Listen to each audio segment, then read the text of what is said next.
कहानी की शुरुआत समुद्र के ऊपर उड़ते एक हेलीकॉप्टर से होती है, जिसमें बैठे कुछ वैज्ञानिक ईस्ला न्यूब्लार नाम के एक रहस्यमयी टापू की तरफ बढ़ रहे थे। ये एक ऐसा टापू था जहां जॉन हैमंड नाम के एक वैज्ञानिक ने करोड़ों साल पहले विलुप्त हो चुके डायनासोरों को फिर से जिंदा कर दिया था और आज पहली बार कुछ चुनिंदा लोग इस चमत्कार को अपनी आंखों से देखने वाले थे। कुछ ही देर बाद हेलीकॉप्टर उस रहस्यमयी टापू पर उतर गया। इसके बाद सभी लोग बिना वक्त गवाए गाड़ियों में बैठे और सीधे जुरासिक पार्क की तरफ निकल पड़े। जल्दी ही गाड़ियां सुरक्षित फेंस को पार करके एक खुले मैदान में पहुंच गई। तभी अचानक डॉक्टर एलन की नजर पहली बार एक जिंदा डायनासोर पर पड़ी। एक पल के लिए उसे अपनी आंखों पर यकीन नहीं हुआ। उसने तुरंत एली को भी उस ओर देखने को कहा। इतने विशाल जीव को सामने देखकर एली भी दंग रह गई। जब दोनों धीरे धीरे उसके करीब पहुंचे तभी जॉन ने बताया कि इस विशालकाय डायनासोर का नाम ब्रैकियोसॉरस है। इसके बाद वह उन्हें थोड़ा और आगे लेकर गया, जहां उन्हें चारों तरफ अलग अलग प्रजातियों के विशाल डायनासोर बेखौफ घूमते हुए दिखाई दिए। ये नजारा देखकर ऐसा लग रहा था मानो वे सचमुच डायनासोरों की दुनिया में पहुंच गए हों। लेकिन तभी जॉन ने उन्हें एक और बड़ा सरप्राइज दिया। उसने बताया कि उसने दुनिया के सबसे खतरनाक शिकारी टी-रेक्स को भी जिंदा कर दिया है। ये सुनकर एलन पूरी तरह हैरान रह गया। उसे समझ नहीं आ रहा था कि करोड़ों साल पहले विलुप्त हो चुके डायनासोर आखिर फिर से जिंदा कैसे हो गए। उनके सारे सवालों का जवाब देने के लिए जॉन सबको तुरंत विजिटर सेंटर ले गया। वहाँ पहुंचकर उसने एक एनिमेटेड फिल्म के जरिए पूरी कहानी समझाई। उसने बताया कि इस सब की शुरुआत जमीन के अंदर दबे एक एम्बर से हुई थी। दरअसल करोड़ों साल पहले मच्छर डायनासोरों का खून चूसा करते थे। उनमें से कुछ बदकिस्मत मच्छर पेड़ों के रेजिन में फंस गए। समय के साथ वही रेजिन जमीन के अंदर दबते चले गए। मिलियंस ऑफ ईयर्स के बाद जब इंसानों ने इस एम्बर को खोज निकाला तो उसके अंदर कैद मच्छरों से डायनासोर का खून निकाला गया। उसी खून से वैज्ञानिकों ने डायनासोर के डीएनए के कुछ हिस्से हासिल कर लिए। हालांकि डीएनए अधूरा था, इसलिए उसकी कमी पूरी करने के लिए वैज्ञानिकों ने उसमें मेंढक का डीएनए भी मिला दिया और इस तरह करोड़ों साल पहले विलुप्त हो चुके डायनासोरों को फिर से जिंदा कर दिया गया। इसके बाद जॉन सबको रिसर्च लैब में ले गया। किस्मत से वे बिल्कुल सही वक्त पर पहुंचे थे, क्योंकि उसी समय एक नन्हा डायनासोर अंडे से बाहर आ रहा था। यह अद्भुत नजारा देखकर जॉन मुस्कुराते हुए बोला कि इस द्वीप पर जन्म लेने वाला हर डायनासोर सबसे पहले उसी का चेहरा देखता है। तभी इयान ने मजाक मजाक में पूछा कि यह नर है या मादा। तभी डॉक्टर हेनरी वू बोले कि पार्क के सभी डायनासोर सिर्फ मादा हैं। ऐसा इसलिए किया गया है ताकि वे कभी रिप्रोडक्शन न कर सकें और उनकी आबादी हमेशा नियंत्रण में रहे। उसी दौरान एलन की नजर अपनी हथेली पर रखे उस नन्हे डायनासोर पर गई। ध्यान से देखने पर उसे एहसास हुआ कि यह कोई आम डायनासोर नहीं बल्कि एक वेलोसिरैप्टर है, जिसे दुनिया का दूसरा सबसे खतरनाक डायनासोर माना जाता है। एलन की एक्साइटमेंट बढ़ते देख जॉन तुरंत उसे रैप्टरों के बाड़े में ले गया। किस्मत से उसी समय रैप्टर्स को खाना खिलाया जा रहा था। स्टाफ एक जिंदा बैल को रस्सियों से बांधकर धीरे धीरे रैप्टरों के बाड़े में उतार रहा था। जैसे ही बैल जमीन पर पहुंचा, अंदर से खौफनाक चीखें सुनाई देने लगी। रैप्टर्स दिखाई नहीं दे रहे थे, लेकिन उनकी मौजूदगी ही डर पैदा करने के लिए काफी थी। इसी बीच पार्क का सिक्योरिटी लीडर रॉबर्ट भी वहाँ आ पहुंचा। वह रैप्टर्स के शिकार करने के तरीके को अच्छी तरह समझता था। लंबे समय तक उन्हें ऑब्जर्व करने के बाद उसे पता चला कि रैप्टर्स 50 से 60 मील प्रति घंटे की रफ्तार से दौड़ सकते हैं। वे लंबी छलांग लगाने में माहिर हैं और उनका तेज दिमाग किसी इंसान से कम नहीं। तभी रॉबर्ट ने एक और चौंकाने वाली बात बताई। हर बार जब रैप्टर्स को खाना दिया जाता है तो वे बाड़े पर हमला जरूर करते हैं, लेकिन वे कभी भी एक ही जगह को निशाना नहीं बनाते। हर बार वे फेंस के अलग हिस्से को परखते हैं ताकि उसकी सबसे कमजोर जगह ढूंढकर भाग सकें। अब सभी को समझ आ चुका था कि रैप्टर्स सिर्फ ताकतवर ही नहीं बल्कि काफी चालाक भी हैं। रैप्टर्स को खाना खिलाने के बाद सभी लोग जुरासिक पार्क की सैर पर निकल पड़े। उन्हें खास तरह की ऑटोमेटिक इलेक्ट्रिक कारों में बैठाया गया जो बिना किसी ड्राइवर के अपने आप चलती थी। इस बार उनके साथ जॉन के पोते पोती लेक्स और टिम भी मौजूद थे। जैसे ही कारों ने जुरासिक पार्क का विशाल गेट पार किया, उसी पल उनकी रोमांचक यात्रा शुरू हो गई। सबसे पहले वे डायलोफोसोरस के एरिया में पहुंचे, जहां एक बेहद खतरनाक मांसाहारी डायनासोर रखा गया था। सभी लोग बड़ी बेसब्री से उसकी पहली झलक का इंतजार कर रहे थे, लेकिन इस बार किस्मत ने उनका साथ नहीं दिया, क्योंकि वे लोग गलत समय पर पहुंचे थे। काफी देर इंतजार करने के बाद भी उन्हें उसकी एक झलक तक देखने को नहीं मिली। आखिरकार निराश होकर कार आगे बढ़ गई। कुछ ही देर बाद सभी लोग पार्क के सबसे खतरनाक शिकारी टी-रेक्स के बाड़े तक पहुंच गए, लेकिन यहाँ भी उन्हें निराशा ही हाथ लगी, क्योंकि पूरे बाड़े में टी-रेक्स का नामो निशान तक नहीं था। मेहमानों को मायूस होते देख जॉन ने तुरंत एक जिंदा बकरी छोड़ने का आदेश दिया ताकि उसकी गंध से टी-रेक्स बाहर निकल आए, लेकिन काफी देर तक इंतजार करने के बाद भी टी-रेक्स बाहर नहीं निकला। तभी एलन ने मुस्कुराते हुए कहा कि टी-रेक्स की फितरत ही कुछ ऐसी है, उसे परोसा हुआ खाना बिल्कुल पसंद नहीं, बल्कि वो शिकार को अपने ही दम पर मार कर खाना पसंद करता है। लगातार दूसरी बार भी डायनासोर न दिखने की वजह से सब लोग और आगे बढ़ गए। तभी अचानक एलन की नजर झाड़ियों के बीच पड़े एक विशाल डायनासोर पर गई। उसने बिना देर किए चलती कार का दरवाजा खोला और बाहर कूद पड़ा। एली भी तुरंत उसके पीछे दौड़ पड़ी। ये सब देखकर कंट्रोल रूम में मौजूद जॉन बुरी तरह घबरा गया, क्योंकि वहाँ मौजूद लोगों को अंदाजा तक नहीं था कि वे किस खतरे की ओर बढ़ रहे हैं। जैसे ही एलन और बाकी लोग उस जगह पहुंचे तो उन्हें जमीन पर एक विशाल ट्राइसेराटॉप्स दर्द से तड़पता हुआ दिखाई दिया। सिक्योरिटी गार्ड ने बताया कि घबराने की बात नहीं है, उसकी बस तबीयत खराब है। लेकिन इतने विशाल डायनासोर को पहली बार अपनी आंखों के सामने देखकर हर कोई हैरान था। तभी एली ने अंदाजा लगाया कि शायद इस डायनासोर ने कोई जहरीला फल खा लिया है। जानवरों की डॉक्टर होने के नाते उसने वहीं रुककर उसका इलाज करने का फैसला किया। लेकिन तभी कंट्रोल सेंटर से एक इमरजेंसी मैसेज आया। सभी को तुरंत पार्क के मेन सेंटर में वापस लौटने को कहा गया। दरअसल बाड़े में लगे कैमरों में टी-रेक्स कहीं दिखाई नहीं दे रहा था, जिसकी वजह से पूरे पार्क में हड़कंप मच चुका था। इसी कारण दोपहर का बाकी टूर तुरंत कैंसिल कर दिया गया। लेकिन एली ने वापस लौटने से मना कर दिया। उसने तय किया कि वह पहले बीमार ट्राइसेराटॉप्स का इलाज करेगी, फिर पार्क के स्टाफ के साथ सुरक्षित लौट आएगी। उधर जैसे ही बाकी लोग वापस जाने लगे, तभी कंट्रोल सेंटर में मौजूद डेनिस बाहर निकलने की तैयारी करने लगा। लेकिन निकलने से पहले उसने जॉन से कहा कि उसे सिस्टम में कुछ जरूरी मेंटेनेंस करना है, इसलिए पूरे पार्क का नेटवर्क करीब 1 घंटे के लिए बंद रहेगा। जॉन को उसकी बात पर जरा भी शक नहीं हुआ, लेकिन असलियत कुछ और ही थी। डेनिस ने जानबूझकर पूरा सिस्टम बंद किया था ताकि सिक्योरिटी कैमरे उसकी हरकत रिकॉर्ड न कर सकें। दरअसल 2 दिन पहले एक बड़ी कंपनी ने उसे डायनासोर का डीएनए चुराने के बदले $200 मिलियन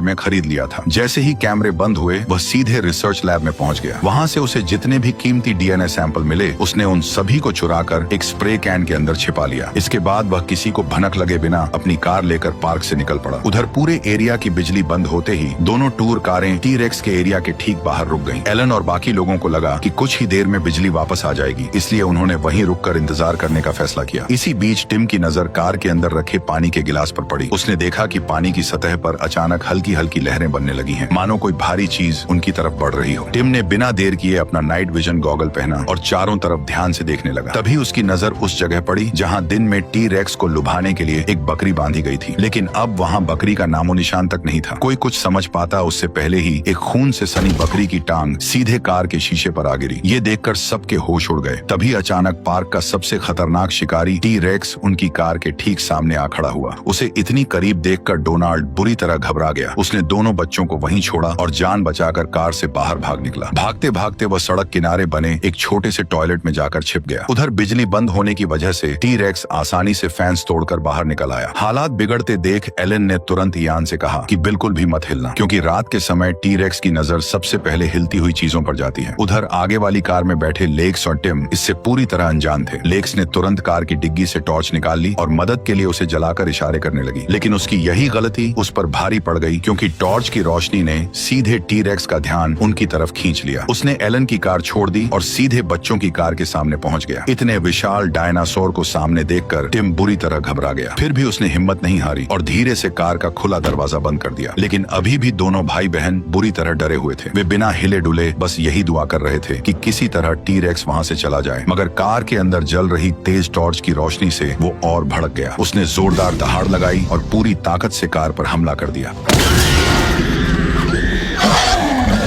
हालांकि मजबूत शीशों की वजह से वो दोनों बच्चों तक नहीं पहुंच सका, लेकिन इससे उसका गुस्सा और बढ़ गया। उसने एक ही झटके में पूरी कार को पलट दिया और उसके टुकड़े टुकड़े करने की कोशिश करने लगा। कार के अंदर फंसे लेक्स और टिम धीरे धीरे कीचड़ में धंसते जा रहे थे। ये देखकर एलन एक पल भी नहीं रुका। वह तुरंत फ्लेयर लेकर गाड़ी से बाहर निकला और उसे जलाकर टी-रेक्स का ध्यान अपनी तरफ खींचने लगा। उसका प्लान लगभग काम कर ही गया था, लेकिन तभी इयान एक और फ्लेयर लहराते हुए बाहर निकला और टी-रेक्स को अपनी तरफ बुलाने लगा। नतीजा यह हुआ कि टी-रेक्स अपनी दिशा बदलकर इयान के पीछे लग गया। इयान तुरंत उल्टी दिशा में पूरी ताकत से भागने लगा। भागते भागते उसने हाथ में पकड़ा फ्लेयर भी दूर फेंक दिया ताकि टी-रेक्स उसका पीछा छोड़ दे। लेकिन टी-रेक्स उस जलती रोशनी को छोड़कर सीधे इयान के पीछे ही दौड़ता रहा। बदकिस्मती से वो जिस तरफ भाग रहा था उसी दिशा में वह छोटा सा टॉयलेट था जहाँ डोनाल्ड छिपा बैठा था। अगले ही पल टी-रेक्स पूरी ताकत से टॉयलेट से जा टकराया। अचानक हुए हमले से इयान दूर जा गिरा और बेहोश हो गया। लेकिन सबसे बड़ा खतरा डोनाल्ड पर था। अब उसका सामना सीधे टी-रेक्स से था। वह संभल भी नहीं पाया था कि तभी अचानक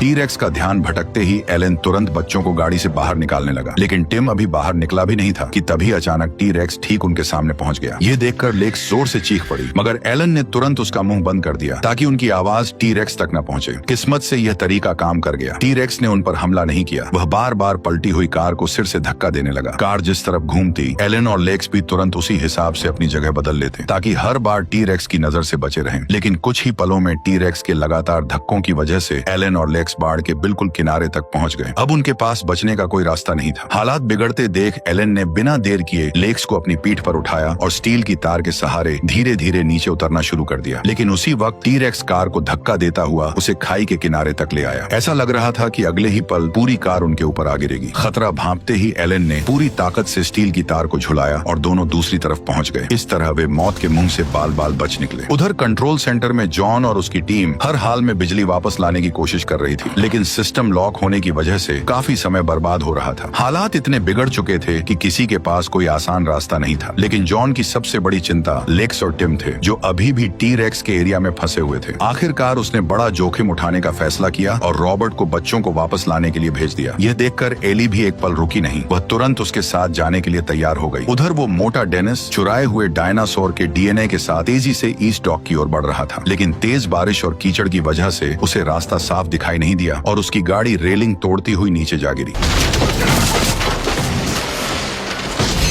बाहर निकलकर उसने देखा कि उसकी गाड़ी एक गिरे हुए पेड़ के ऊपर फंस चुकी थी। हालांकि किस्मत से सड़क ज्यादा दूर नहीं थी, इसलिए उसने बिना देर किए टो रॉप की मदद से गाड़ी बाहर निकालनी शुरू कर दी। लेकिन रस्सी बांधते समय वहां एक डिलोफोसोरस आ पहुंचा। उसे देखते ही डेनिस की हालत खराब हो गई, लेकिन उसने खुद को ऐसे दिखाया मानो उसे उसका जरा भी डर न हो। फिर वह धीरे धीरे वापस गाड़ी की तरफ बढ़ने लगा, लेकिन उसने देखा कि डिलोफोसोरस लगातार उसके पीछे पीछे आ रहा है। घबराहट में डेनिस ने पास पड़ी एक लकड़ी उठाई और उसे दूर फेंक दी। उसे लगा कि वो भी कुत्ते की तरह लकड़ी के पीछे भाग जाएगा, लेकिन वो डायनासोर अपनी जगह से टस से मस भी नहीं हुआ। अब डेनिस के पास बचने का कोई रास्ता नहीं था। वह घबराकर पूरी ताकत से अपनी गाड़ी की तरफ भागा, लेकिन अंदर पहुंचने से पहले ही डिलोफोसोरस ने उस पर जहरीला थूक उछाल दिया। घबराकर वह तुरंत उठा और पूरी रफ्तार से भागने लगा, लेकिन डिलोफोसोरस ने उसका पीछा नहीं छोड़ा और फिर से डेनिस के चेहरे पर जहरीला थूक उछाल दिया। अब डेनिस की आंखों के सामने सब कुछ धुंधला पड़ने लगा। घबराहट में वह गाड़ी के दरवाजे से टकराया और जोर से जमीन पर गिर पड़ा। इसी दौरान उसकी जेब में रखा स्प्रे कैन भी नीचे गिर गया, लेकिन डेनिस को इसकी भनक भी नहीं लगी। वह किसी तरह उठकर जल्दी से गाड़ी के अंदर छिप गया। उसे यकीन हो गया कि अब खतरा टल चुका है, लेकिन अगले ही सेकंड उसके पैरों तले जमीन खिसक गई, क्योंकि डिलोफोसोरस पहले ही गाड़ी के अंदर पहुंच चुका था। कुछ ही सेकंड में उस डायनासोर ने डेनिस का वही काम तमाम कर दिया और उसके चुराए हुए जीन्स भी हमेशा के लिए मिट्टी के नीचे दफन हो गए। उधर एलन और लेक्स अब भी टी-रेक्स के इलाके में फंसे हुए थे। दूसरी तरफ टिम अपनी टूर कार समेत एक ऊंचे पेड़ पर लटका हुआ था। हर गुजरते पल के साथ उसकी जान का खतरा बढ़ता जा रहा था। इसीलिए एलन ने बिना देर किए उसे बचाने के लिए पेड़ पर चढ़ना शुरू कर दिया। काफी मशक्कत के बाद वो किसी तरह टिम तक पहुंच गया। जैसे ही उसने कार के अंदर झांक कर देखा तो पता चला कि टिम अभी भी जिंदा था। लेकिन इससे पहले कि टी-रेक्स दोबारा लौटता, एलन ने सावधानी से टिम को कार से बाहर निकाला और उसे अपने साथ नीचे उतारने लगा। लेकिन खतरा अभी टला नहीं था। जैसे ही दोनों नीचे उतरने लगे, ऊपर पेड़ों में फंसी टूर कार भी धीरे धीरे खिसकने लगी। गनीमत यह रही कि मोटी शाखाओं ने उसकी रफ्तार काफी धीमी कर दी। इसी का फायदा उठाकर एलन और टिम तेजी से नीचे उतर आए, लेकिन अगले ही पल वो भारी कार सीधे उनके ऊपर आ गिरी।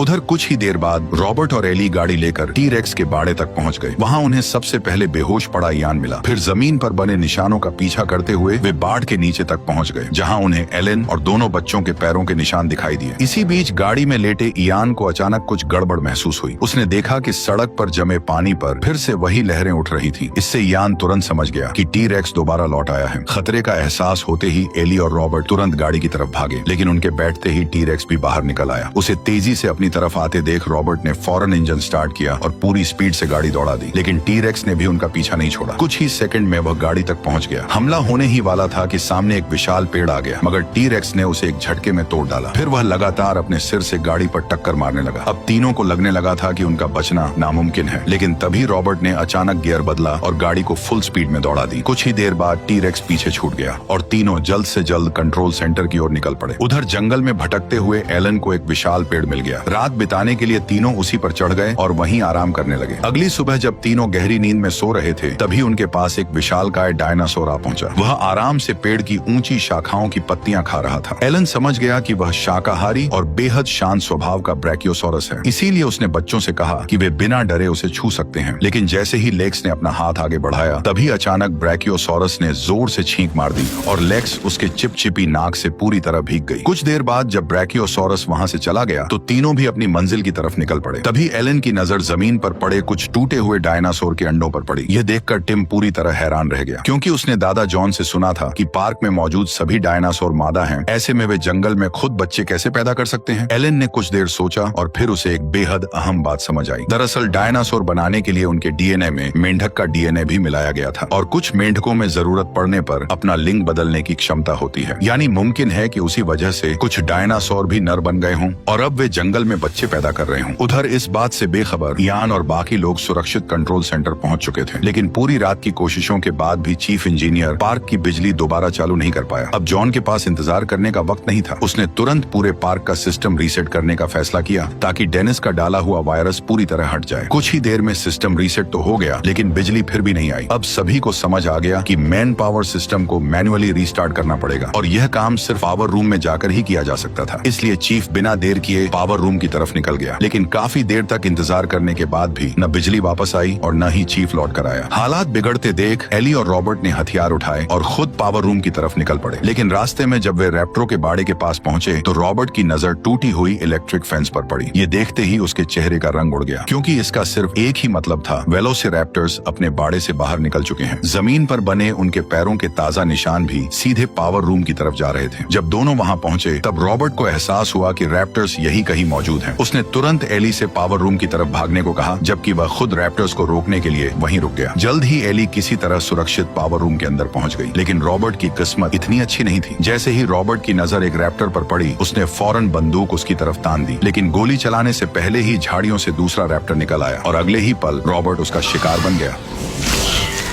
उधर दूसरी तरफ एलन बच्चों को लेकर जैसे ही जंगल से बाहर निकला, उसे कई गैलीमाइम्स डायनासोर जान बचाकर भागते दिखाई दिए। यह देखकर एलन तुरंत दोनों बच्चों को लेकर एक सूखे पेड़ के पीछे छिप गया। अगले ही पल उन्हें सारी भगदड़ की वजह समझ आ गई। दरअसल टी-रेक्स शिकार करने के लिए उनके पीछे लगा हुआ था। सालों तक बाड़े में कैद रहने के बाद अब वह पूरी तरह आजाद था और अपना मन चाह शिकार कर रहा था। हालांकि गनीमत रही कि उसकी नजर उन तीनों पर नहीं पड़ी। मौका मिलते ही एलन बच्चों को लेकर चुपचाप वहां से निकल गया। कुछ देर बाद वे पार्क की इलेक्ट्रिक फेंस तक पहुंच गए। एलन ने पहले खुद उसे छूकर जांचा। जब एलन को यकीन हो गया कि फेंस में बिजली नहीं है तो उसने बच्चों को आगे बढ़ने का इशारा किया। अगले ही पल तीनों सावधानी से फेंस पार करने लगे, लेकिन एलन को बिल्कुल भी अंदाजा नहीं था कि जॉन के कहने पर एली पार्क की बिजली एक एक करके वापस चालू कर रही थी। हालांकि एलन और लेक्स तो सुरक्षित नीचे उतर गए, लेकिन टिम अब भी फेंस के ऊपर लटका हुआ था। तभी अचानक फेंस का अलार्म बज उठा। एलन ने तुरंत उसे नीचे कूदने को कहा, मगर उसी पल फेंस में बिजली दौड़ गई। तेज करंट का झटका लगते ही टिम नीचे जमीन पर जा गिरा। उधर पावर रूम में मौजूद एली बिजली वापस आने से खुश ही हो रही थी कि तभी एक रैप्टर अचानक उसके पीछे आ गया। गनीमत रही कि उनके बीच लगे बिजली के मोटे केबल्स की वजह से वह तुरंत एली तक नहीं पहुंच सका। जैसे ही मौका मिला एली दौड़कर बाहर निकली और फौरन लोहे का गेट बंद कर दिया। इससे उसे कुछ पल की राहत मिल गई, लेकिन अगले ही पल रैप्टर ने अपने नुकीले पंजों से लोहे की जाली चीरनी शुरू कर दी। यह देखकर एली बिना पीछे मुड़े पूरी ताकत से भागने लगी। पैर में चोट लगने के बावजूद भी वो किसी तरह अपनी जान बचाकर पावर रूम से बाहर निकलने में कामयाब हो गई। उधर एलन की लगातार कोशिशों से आखिरकार टिम की जान बच गई। इसके बाद एलन दोनों बच्चों को सुरक्षित विजिटर सेंटर ले आया। उसने दोनों से कहा कि वे यहीं छिपे रहें, क्योंकि वो बाहर लोगों को ढूंढने जा रहा है। लेकिन जैसे ही एलन वहां से गया तभी लेक्स की नजर अचानक एक रैप्टर पर पड़ी, जो दबे पांव विजिटर सेंटर के अंदर दाखिल हो चुका था। खतरा भांपते ही लेक्स ने फौरन टिम का हाथ पकड़ा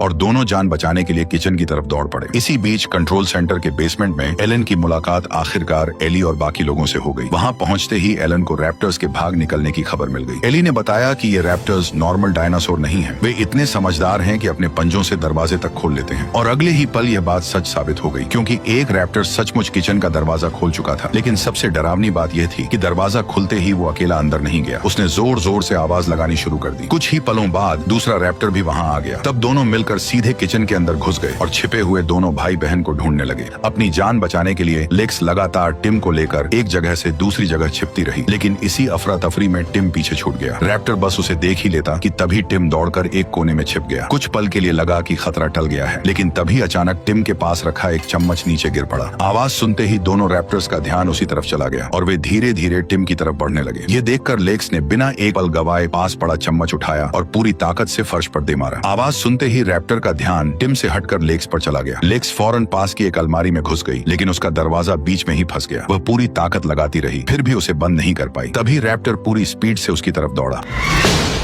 असल में वो जिसे असली लेक्स समझ रहा था वो तो सिर्फ उसका रिफ्लेक्शन था। लेक्स तो चुपचाप उसके पीछे छिपी हुई थी। मौका मिलते ही वह तुरंत उठी और रेंगते हुए दूसरी तरफ निकल गई। उधर टिम की नजर पास के एक कमरे पर पड़ी। उसने बिना देर किए पूरी ताकत से उसकी तरफ दौड़ लगा दी। पीछे खड़ा रैप्टर भी तुरंत उसके पीछे दौड़ पड़ा, लेकिन यही मौका टिम और लेक्स को चाहिए था। दोनों ने चालाकी से रैप्टर को कमरे के अंदर फंसा दिया और बाहर से दरवाजा लॉक कर दिया। इसके बाद दोनों बिना पीछे देखे फौरन किचन से बाहर भाग निकले, लेकिन दोनों इस बात से पूरी तरह अनजान थे कि बेहोश पड़ा दूसरा रैप्टर अब दोबारा होश में आ चुका था। उधर भागते भागते लेक्स और टिम जैसे ही हॉल में पहुंचे, सामने से एलन और एली भी वहां आ गए। जैसे ही उन्हें पता चला कि एक रैप्टर अभी भी आजाद घूम रहा है तो वे बिना एक पल गवाए सीधे बेसमेंट की तरफ भाग निकले। घबराकर एली तुरंत कंप्यूटर की तरफ भागी ताकि इलेक्ट्रॉनिक दरवाजा बंद किया जा सके, लेकिन रैप्टर भी कुछ ही सेकंड में वहां पहुंच गया। दरवाजा बंद होने से पहले ही उसने अंदर घुसने की कोशिश की। एलन पूरी ताकत लगाकर उसे बाहर रोकने लगा। खतरा बढ़ता देख एली भी तुरंत वापस दौड़ी और दोनों मिलकर पूरी ताकत से इलेक्ट्रॉनिक दरवाजे को बंद करने लगे। अब एलन और एली के बचने की आखिरी उम्मीद सिर्फ लेक्स थी। ये देखकर लेक्स तुरंत कंप्यूटर के सामने बैठ गई और सिस्टम दोबारा चालू करने लगी। उधर दोनों की ताकत जवाब देती जा रही थी, लेकिन एन वक्त पर लेक्स ने सिस्टम एक्टिव कर दिया। अगले ही पल इलेक्ट्रॉनिक लॉक चालू हुआ और दरवाजा पूरी तरह बंद हो गया। अब पूरे पार्क का सिस्टम दोबारा एक्टिव हो चुका था। ये देखकर एलन ने बिना देर किए फोन उठाया और जॉन से तुरंत हेलीकॉप्टर बुलाने को कहा, लेकिन तभी अचानक रैप्टर ने कांच की खिड़की पर हमला करना शुरू कर दिया। ये देखकर सभी तुरंत ऊपर लगी सीढ़ी की तरफ भागे और जैसे ही रैप्टर कांच तोड़कर अंदर घुसा, सभी लोग किसी तरह वेंटिलेशन डक्ट में घुस गए। लेकिन रैप्टर भी कम चालाक नहीं था। वो नीचे खड़ा होकर उनकी हर आहट पर नजर रखने लगा। तभी उसकी नजर लेक्स पर पड़ गई। उसने बिजली की रफ्तार से छलांग लगाई और लेक्स को हवा में उछाल दिया, लेकिन एलन ने बिना देर किए जोरदार लात मारी जिससे रैप्टर नीचे जा गिरा। लेकिन उसी झटके से लेक्स का संतुलन बिगड़ गया और वह नीचे लटक गई। एलन ने तुरंत लेक्स का हाथ पकड़कर उसे ऊपर खींच लिया और वो रैप्टर के जबड़ों से बच गई। थोड़ी देर बाद तीनों वेंटिलेशन डक्ट से निकलकर एग्जीबिशन हॉल के ऊपर पहुंच गए। वे डायनासोर के कंकाल के सहारे नीचे उतर ही रहे थे, लेकिन तभी उनका पीछा करता रैप्टर भी उसी कंकाल पर कूद पड़ा। इतना वजन पड़ते ही पुरानी हड्डियां हिलने लगी और उसे पकड़ने वाले बोल्ट एक एक करके ढीले होने लगे। अगले ही पल पूरा डायनासोर का कंकाल धड़ाम से नीचे आ गिरा। गनीमत रही कि एलन और बाकी सभी लोग बच गए, लेकिन उनके संभलते ही दो रैप्टर सामने आकर खड़े हो गए। अब लग रहा था कि उनकी मौत तय है, लेकिन तभी अचानक टी-रेक्स वहां पहुंच गया। उसने बिना एक पल गवाए एक रैप्टर को अपने जबड़ों में दबोचा और जोर से जमीन पर पटक दिया। यह देखकर दूसरा रैप्टर पूरी ताकत से सीधे टी-रेक्स पर टूट पड़ा और उसकी पीठ पर चढ़कर लगातार हमला करने लगा। टी-रेक्स और रैप्टरों की लड़ाई का फायदा उठाकर एलन तुरंत सभी को लेकर एग्जीबिशन हॉल से बाहर भाग निकला। जैसे ही वे बाहर पहुंचे, उसी वक्त जॉन गाड़ी लेकर वहां आ गया। सभी लोग फौरन गाड़ी में बैठे और वहां से पूरी रफ्तार से निकल गए। उधर उनके जाते ही हॉल के अंदर चल रही डायनासोरों की जंग का भी आखिरी फैसला हो गया। करीब 6 करोड़ 50 लाख साल बाद टी-रेक्स ने एक बार फिर से साबित कर दिया कि बाप बाप होता है। कुछ ही देर बाद एलन, जॉन और बाकी लोग सुरक्षित हेलीकॉप्टर में सवार होकर उस डरावने द्वीप से हमेशा के लिए निकल गए। हेलीकॉप्टर में बैठे जॉन की नजर अपने हाथ में पकड़े एम्बर फॉसिल पर पड़ी। उसी पल उसे एहसास हुआ कि उसका करोड़ों का सपना पूरी तरह बर्बाद हो चुका है। लेकिन डायनासोरों की कहानी यहीं खत्म नहीं हुई थी, क्योंकि जंगल में कहीं गुम हो चुके वे चुराए गए डायनासोर के डीएनए और जंगल में मिले टूटे हुए डायनासोर के अंडे दोनों इस बात का सबूत थे कि इस रहस्यमयी टापू पर अभी भी कई ऐसे राज दफन हैं, जिनका खुलासा अगले पार्ट में होना अभी बाकी है। वैसे तुम्हें क्या लगता है, मुझे इसका पार्ट 2 भी बनाना चाहिए या नहीं? कमेंट में जरूर बताना। Okay, bye.